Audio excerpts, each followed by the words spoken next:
Découvrez 10 raisons de participer à la thérapie de l'amour tous les jeudis. Première raison, guérir des blessures des relations passées. Deuxième raison, apprendre l'amour intelligent. Troisième raison, se préparer avant de connaître quelqu'un. Quatrième raison, savoir choisir une personne compatible. Cinquième raison, défaire les mythes des relations. Sixième raison, retrouver un amour perdu. Septième raison, apprendre à se valoriser. Huitième raison, restaurer un mariage en crise. Neuvième raison, devenir un meilleur partenaire. Dixième raison, blinder sa relation. Tous les jeudis, à 19h, venez recevoir des conseils pour votre vie amoureuse au Centre d'accueil universel des Abîmes, 6 Morne-Vergin, face à la Brède. Tout changement commence par une attitude de foi. Assistez à l'émission Foi en Action. Bonjour à tous, que Dieu vous bénisse, toutes les personnes. Nous sommes ici dans notre émission Foi en Action. Et comme tous les jeudis au Centre d'accueil universel, je vous invite à participer d'une réunion qui certainement va changer l'état de votre vie sentimentale, l'état de votre famille, de votre maison, va bénir complètement votre foyer. C'est la réunion de la thérapie de l'amour, une réunion ouverte à toutes les personnes, indépendamment de votre religion, indépendamment de l'état que se trouve votre foyer, votre mariage.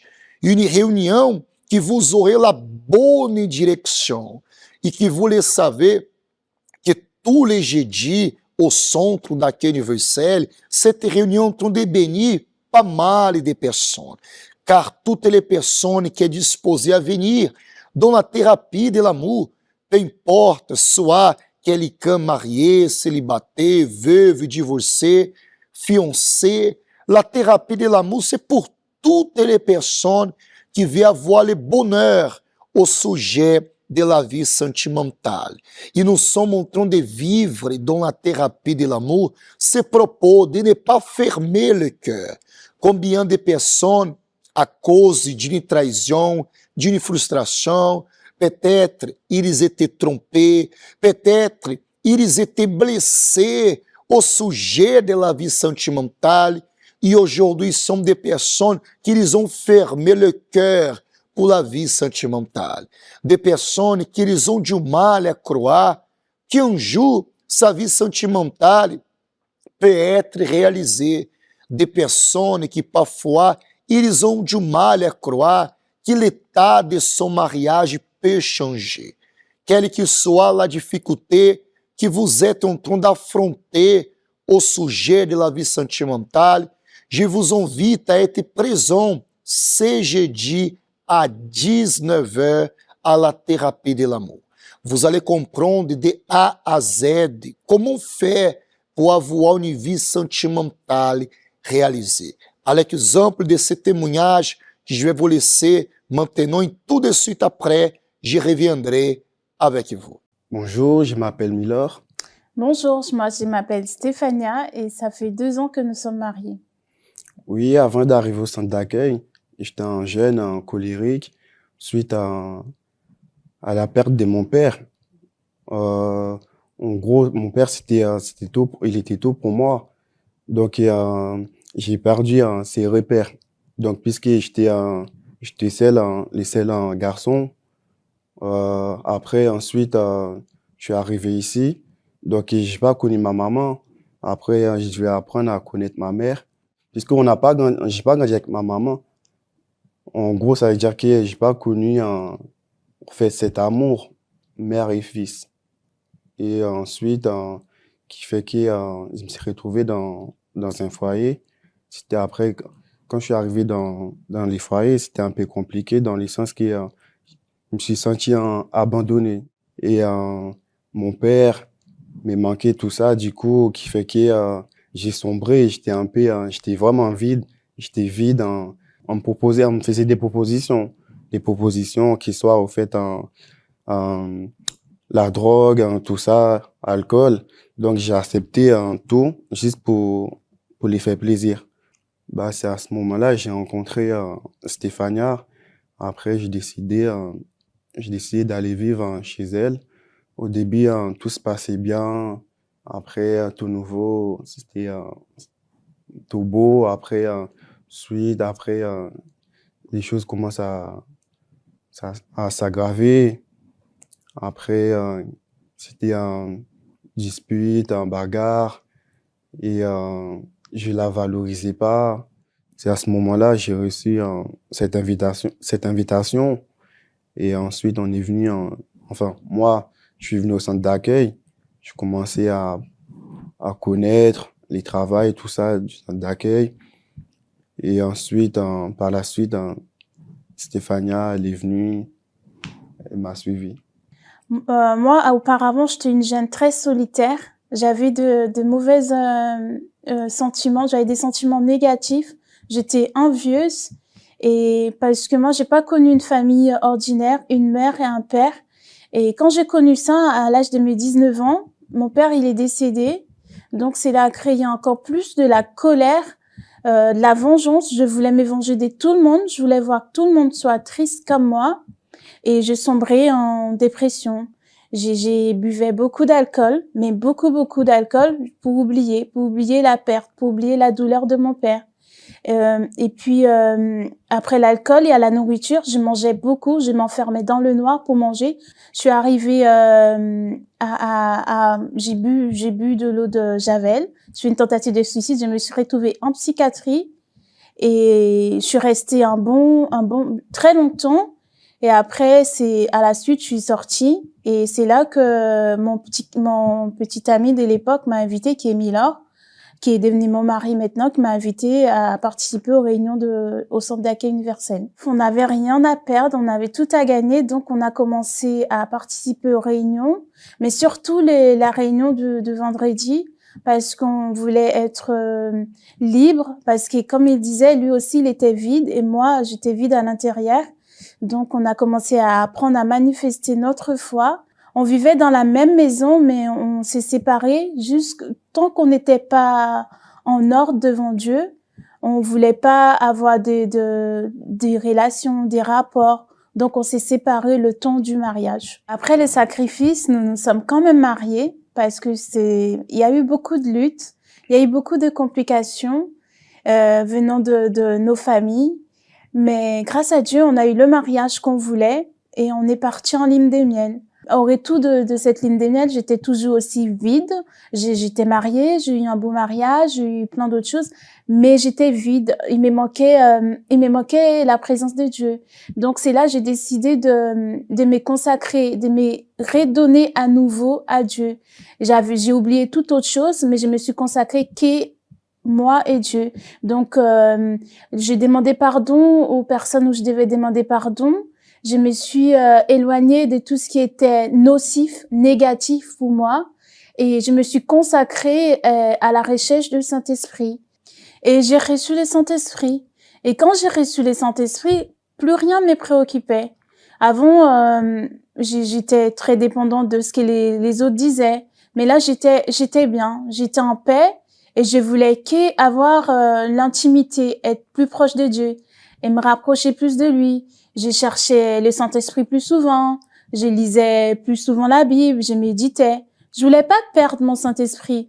Donc, j'étais en paix, et je suis toujours en paix, et tout cela, c'est grâce au Saint-Esprit. En participant à la réunion du vendredi de la délivrance, suite à ça, et ma vie a commencé j'ai commencé à abandonner mes vices. Je voulais m'investir plus pour Dieu.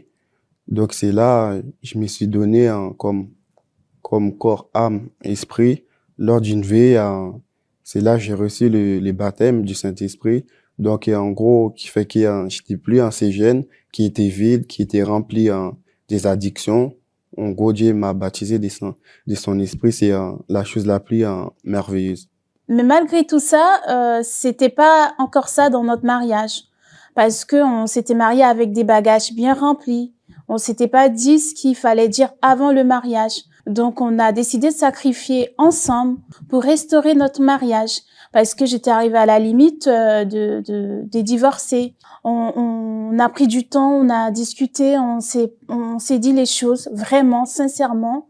Et on s'est pardonné parce qu'il manquait le pardon dans notre mariage. Maintenant, on travaille ensemble et avec le Saint-Esprit. Et on a vu, c'est là dans notre couple, dans notre mariage. Des campagnes en campagne, on voit la main de Dieu. Dernièrement, on a eu une voiture qu'on voulait, qu'on est parti choisir même au concessionnaire. C'est grâce au sacrifice. Et ça fait longtemps, j'ai combatté pour ne plus travailler les week-ends. Parce que je pouvais pas participer au groupe jeune, je pouvais pas être à l'église les dimanches. Et ça a été accepté. Je ne travaille plus le week-end. Et j'avais aussi demandé une augmentation de salaire. Ça a été accepté aussi. Et tout cela, c'est grâce à Dieu. Grâce à Dieu, maintenant, dans les mariages, tout va bien. Et maintenant, on apprend à écouter l'autre. Les choses qu'on faisait pas avant. Par exemple, moi, j'écoutais pas madame. Des fois, quand elle me donnait des conseils, c'est moi l'homme, t'as rien à me dire. Maintenant, c'est par rapport aux orientations, au fait les conseils qu'on a appris, tout ça, mettre en pratique, qui fait que notre couple, ça a nettement amélioré. Et maintenant, je suis devenu une nouvelle personne, un homme transformé et bien à l'intérieur. Maintenant, ça va très bien à l'intérieur de moi. Et puisque moi, je vais bien, mon mariage aussi va bien. On est bien mariés, on sert Dieu ensemble. Et pour nous, le plus important, c'est de rester ensemble, de servir Dieu ensemble. C'est rester dans la présence de Dieu. Et tout cela, c'est grâce au Saint-Esprit. Voilà, cher ami, ce témoignage montre le pouvoir de la foi. Nous sommes en train de vivre ce propos de la campagne d'Israël pour toutes les personnes qui veulent avoir une vie sentimentale dans le fond de Dieu. Peut-être cela c'est votre désir, c'est votre volonté. Vous avez déjà fait pas mal de choses pour changer l'état de votre vie sentimentale. Mais l'état de votre vie sentimentale, il va changer le moment que vous allez vous approcher de l'autel, le moment que vous allez obéir à la parole de Dieu, le moment que vous allez monter sur l'autel et faire ce que Dieu il va vous demander. Et c'est là que nous voyons les résultats, c'est là que nous voyons la différence, c'est là que nous voyons la vie sentimentale réalisée.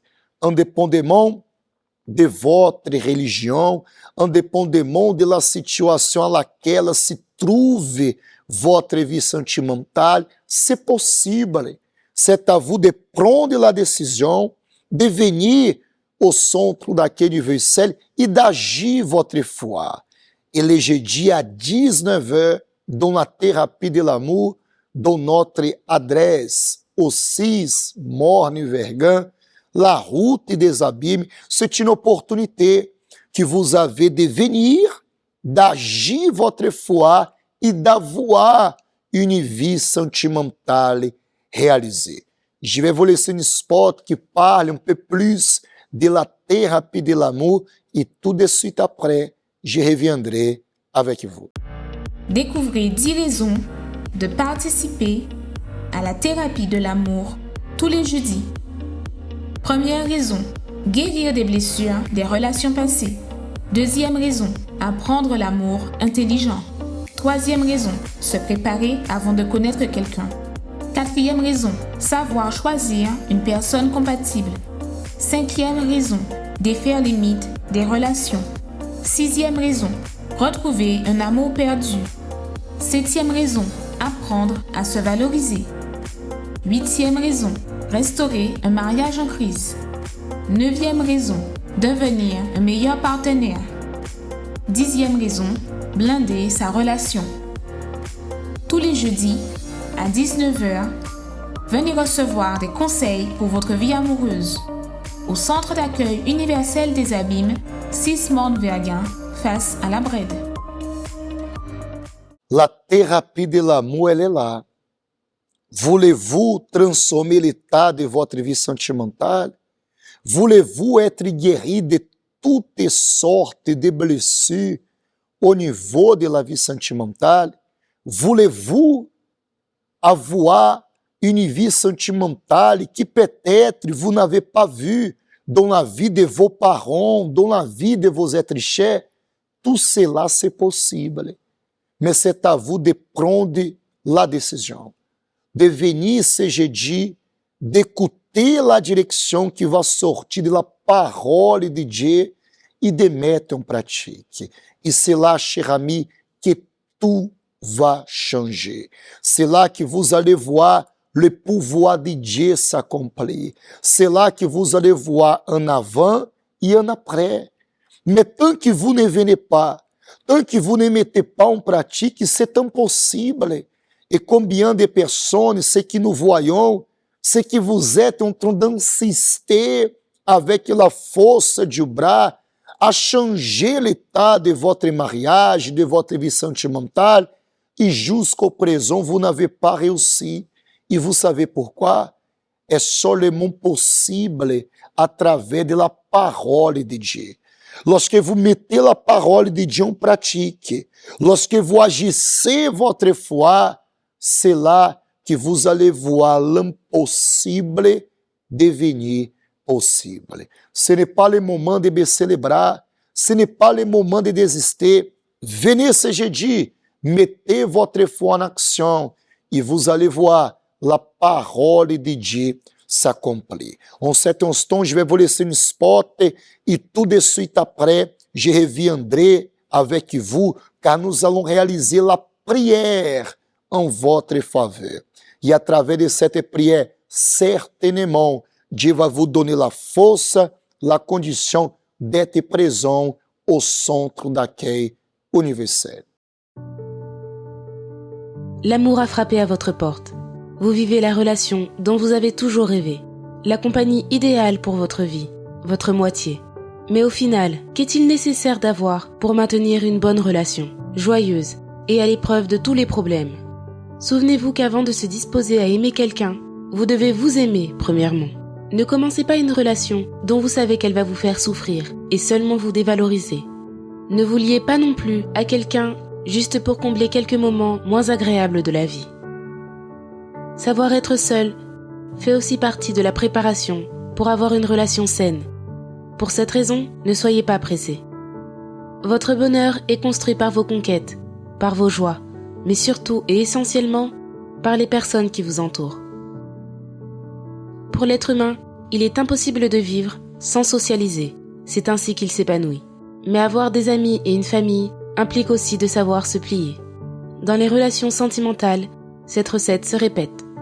Dans le couple, il est nécessaire d'avoir de la concordance, de la compréhension des deux parties, parce qu'au final, personne ne ressemble à personne, et nous devons comprendre nos opinions, goûts et attitudes qui ne sont pas toujours en accord avec notre partenaire. Mais au-dessus de tout cela, la base pour le succès et le bonheur dans une relation est la confiance. Sans elle, vous ne pourrez rien obtenir. Il y aura toujours des disputes, une méfiance, et il n'y aura pas de liberté. Une relation solide se forme lorsque l'homme complète la femme, et vice-versa.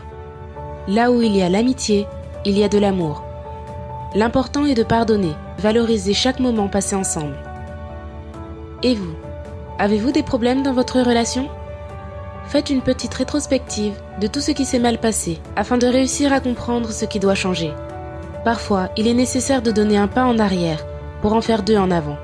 Mais souvenez-vous qu'une relation est la célébration de l'amour, de la joie. Et si vous ne ressentez pas cela, alors il est temps de changer votre vie. Il est temps de vous sentir bien et complet.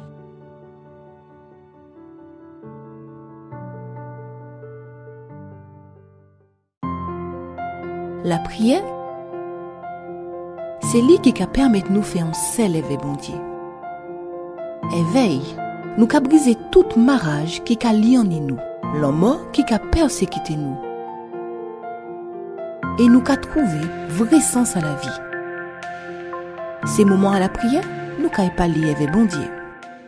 Mon Dieu et mon Père, je fais la prière en faveur de toutes les personnes qui sont connectées dans cette émission. Des personnes qui se trouvent tristes, abattues, dépressives, des personnes qui ils ont déjà essayé pas mal de choses pour changer l'état de leur vie sentimentale, des personnes qui ne savent plus quoi faire pour que la paix, pour que la union soit présente dans son foyer. Mais je prie pour ces personnes, mon Dieu, pour que tu viennes accorder la force, la condition, pour que ces jeudis soient présents au centre daquele universel. E c'est là qu'ils vont découvrir comment faire pour changer l'état de sa vie sentimentale, l'état de sa famille, l'état de son foyer. Où vous êtes, cher ami, soyez fortifiés, soyez bénis au nom du Père, au nom du Fils e au nom du Saint-Esprit. Amém. Graças a Dieu. Je crois que vous êtes bénis, je crois que Dieu est avec vous. E nous sommes en train de vivre pendant ces 21 jours qui manquent pour terminer l'année, le jeûne de Daniel, pour que nous puissions rester connectés avec Dieu. Voulez-vous que cette année soit en paix, soit en sécurité? Voulez-vous avoir la bonne direction pour terminer cette année d'une façon différente? Vous pouvez rentrer dans ces 21 jours, indépendamment de votre religion. Venez au centre daquele universel plus proche de chez vous pour savoir plus d'informations à ce sujet. Et pendant ces 21 jours, toutes les personnes, ils seront remplis de paix, de joie. Le vide que vous avez dans votre intérieur, il sera rempli du Saint-Esprit. Ces 21 jours du jeûne de Daniel, nous allons rester connectés avec Dieu. Et je crois certainement sera des jours extraordinaires que vous aurez une expérience avec le Très-Haut. Notre émission arrive à la fin et n'oubliez pas, ce dimanche, je vous attends dans notre centre daquele universel de Pointe-à-Pitre, le 29 quai de Févre, en face du parking du port. Que Dieu vous bénisse. À la prochaine. Quand vous regardez autour de vous, vous voyez que tout le monde semble être heureux. Vous aussi, vous aimeriez avoir ce bonheur, mais vous ne l'avez pas à cause d'un problème que vous ne pouvez pas résoudre.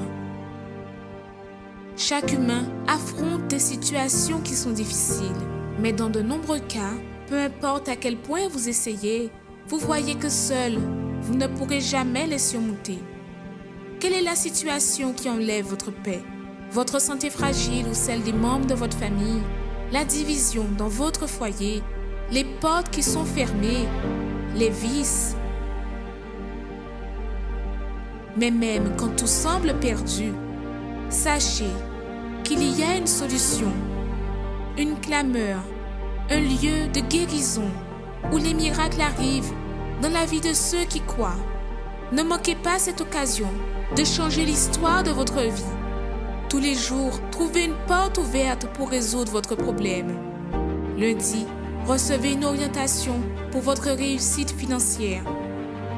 Mardi, déterminez la restauration de votre santé.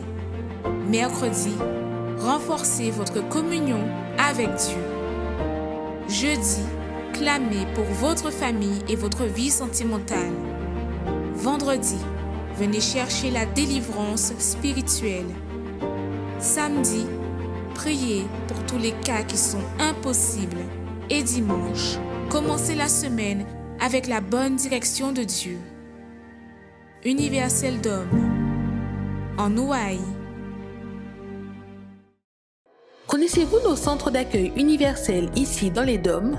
Notre siège est situé en Guadeloupe, aux Abîmes, au 6 Morne-Verguin, en face de la Brède, entre le KFC et le McDonald's.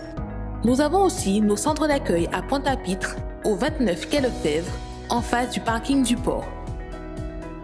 à Baïf, au 51 impasse Louis Blériot, Zac des Pères Blancs, derrière le Super U. À Saint-François, à la rue Charles Junon, à 100 mètres du marché de la Rotonde. Nous sommes aussi en Martinique, au 42 rue Garnier-Pagès, proche du Leader Price à Fort-de-France. Mais aussi en Guyane française, à Cayenne, au 19 zone artisanale Galmo, proche de l'entrée du CFA. Ainsi qu'à Kourou, au 1 rue du Levant, proche du Lip Service Ting. Si vous désirez plus d'informations, vous pouvez nous contacter sur notre ligne amie au 05 90 28 33 83 ou sur notre WhatsApp au 06 90 55 16 70.